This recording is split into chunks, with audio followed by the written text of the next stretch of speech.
Welcome to Bible Spectrum. I'm your host, Mr. K. Human beings are mathematically and scientifically intelligent, but the intelligence that we have, it had to been given to us, right? Welcome to Bible Spectrum. I'm your host, Mr. K.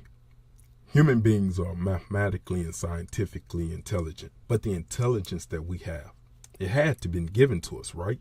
It is crazy for us to think that the intelligence that we have was created out of thin air by some act of random chaos. We are the most intelligent creatures on this planet, and we make quick advancements. So it is possible that human beings think that we are the true gods of this universe. However, we're not able to create something out of nothing. Still, we can create things amongst us and manipulate matter, particles, DNA, and create hybrids. But we cannot create ourselves a new sun if our current sun stops working. Genesis chapter 1. In the beginning, God created the sky hybrids, but we cannot create ourselves a new sun if our current sun stops working. Genesis chapter 1. In the beginning, God created the sky. The earth was empty and had no form. Darkness covered the ocean, and God's spirit was moving over the water. Then God said, "Let there be light." And there was light. God saw that the light was good, so he divided the light from the darkness. God named the light day and the darkness night. Evening passed and morning came. This was the first day. Now, everything that God created had a blueprint, but scientists say that our solar system was created by some chaotic event. Now, a chaotic system is one that appears to be random, but we simply don't know all the information to predict the results. The definition of a chaos theory is a branch of mathematics focusing on the behavior of dynamical systems that are highly sensitive to initial conditions. It is an interdisciplinary theory stating that within the apparent randomness of chaotic complex systems, there are underlying patterns, constant feedback loops, repetition, self-similarities, self-organization, and a reliance on programming at the initial point known as sensitive dependency on initial condition. For example, a butterfly flapping its wings in Brazil can cause a hurricane in the southern regions of Texas. Now, true chaos is a complete disorder and confusion.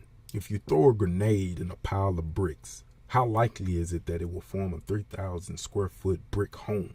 Going back to verse 3. And God said, "Let there be light," and there was light. And God saw the light, that it was good, and God divided the light and the light from the darkness. Now, according to scientists, also the moon is 4.53 billion years old. And it is said that our current moon gets hit with meteoroids every day. Approximately 100,000 musket ball sized meteoroids rain on the moon every day. Now, that is very small in comparison to the size of the moon. But meteoroids have hit the moon that are large enough to leave craters. And we do not know what hits the dark side of the moon. But how is it possible that we think that our moon was created from some implosion 4.53 billion years ago and not destroyed at least once or have some deformity shape? I'm not discrediting all science theories, but some are extremely far-fetched.